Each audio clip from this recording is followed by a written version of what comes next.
So what's up, Ricky Mom Motovlog? Andito naman tayo sa panibago nating kababalagan. Yan, kasama po natin ang ating mga kaibigan na motor riders with Ghost. Dito po matutunghayan nyo, nakakita po kami ng isang mamaw dito at nakakatakot po, bigla po siyang nawala. Hindi ko po alam kung bakit ganun siya. Isa siyang riders na maligno. Kayo na po humusga. Ito na po, dahan-dahanin natin. Ayan, kita nyo po ba yan? Isang mamaw po yan, nakakatakot po yan. Isa pang ano natin, bigla na lang po siya mawawala dyan sa dulo. Hindi ko na po siya nakita niyan.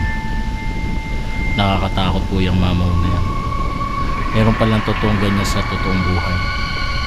So yun, kayo na humusga kung nakita nyo siya o hindi.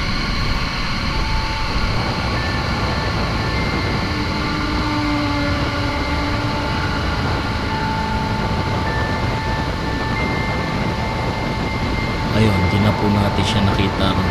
Wala na. So yun, maghahanap pa tayo ng mga kakaibang mamaw dito. Hindi po natin alam, sa paligid-ligid natin habang nagmumotor tayo, meron na rin pala tayo makikita ng ganyan. So yun, kaya tayo mag-iingat palagi dahil hindi po natin alam kung ang mga nakikita natin basta sa kalsada. Kaya maging mapagmatsyag ang inyong mga mata. Sa mga nakakaalam na ng bundok na yan, maraming kwento ang bundok na yan na nakikita nyo sa aking harapan.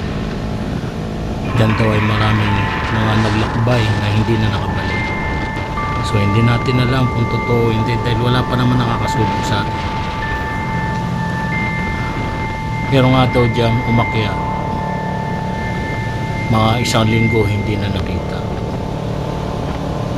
Yung pala tinanan na. So yung dito, yung ating motor, chinek muna natin. Gawa na may nararamdaman na siyang kakaiba. Yung pala pudpud na pala yung gulong ko sa unahan. Kaya pala sobrang nanginginig na siya. Akala ko nanginginig siya dahil sa mga kakaibang nakikita rin niya. So yan, nagpadiretso kami ngayon ng pagbabiyahe. So makikita nyo kakaunti lang yung mga tao. Bibihira lang kasi sa kalsada na dito dumadaan. Gawa ng marami nang nakakalam dito na marami daw sinasalvage. Pero hindi natin alam kung totoo yun. Kayo na rin ang humusga. So diretso lang natin yung ating mga biyahe. Ayan. So kakaiba yung ulap. Ang ibig sabihin niya, uulan.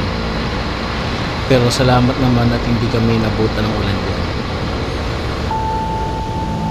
Kung makikita nyo rin, maraming mga nyug, mga puno ng nyug. So dito, may sinasabi rin ditong mga kababalaghan dito. Pero hindi na natin sinubukang huminto. Dahil nga kababalaghan nga yun. Hindi na natin sigurado kung ano may kita natin. So dire-diretso lang tayo, maghanap lang tayo dyan kung meron kayong mapapansin na kakaiba. Sa akin naman, wala naman ako nakikita, kundi mga sasakyan na nakakasalubong. Pero makikita nyo, mapapansin mamaya dyan, panay lingon na ako ng lingon. Dahil may nararamdaman ako sa hangin. Dahil parang paulan na talaga siya. May mga patak na siya ng ambon. So pag mga ganyan daw, may kinakasal daw na mga engkanto. Kasabihan dati ng bata pa ako. So yan, wala ho talaga kayo makikita. Kaya mga nagbabike lang. So ingat sila ron dahil baka mamaya bigla silang kunin ng mga kakaibang nilalang doon. Dire-diretso lang tayo hanggang sa habulin natin yung nauna sa atin. At ito na nga, kahit anong bilis natin, di pa rin natin makita yung ating hinahanap. Kahit anong lingo ko sa kaliwat kanan, marami akong makikita, pero hindi ko pa rin sila mahanap. Kakaiba talaga mga nilalang na ito. Hindi mo sila basa-basa makikita. Yung mamaw kanina na hinahabol natin, hindi na natin mahanap ngayon. Napakabilis mawala. Ang bilis niya tumakbo.